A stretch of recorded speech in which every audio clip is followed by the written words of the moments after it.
फ़िक्र आखिरत जो है वो आप सल्लल्लाहु अलैहि वसल्लम ने अपने सहाबा को भी सिखाई और सहाबियात को भी सिखाई।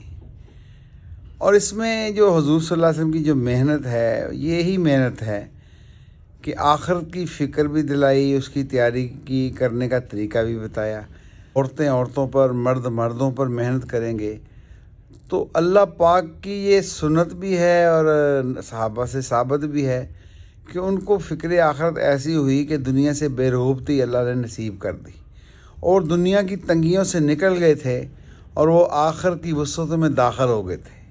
आज हम दुनिया की तंगियों में इसलिए हैं कि हमें दुनिया की, अपने बच्चों की और सब की फ़िक्र यह है, उसको गम खाते हैं हम देख कर, किसी को तकलीफ़ में देख कर। हालांकि आखिर की तकलीफ़ें छुपी हुई हैं, गैब के अंदर हैं। तो इसलिए फ़िक्र करना आखिरत की, अपनी ज़ात को शामिल करके दूसरों की फ़िक्र करना।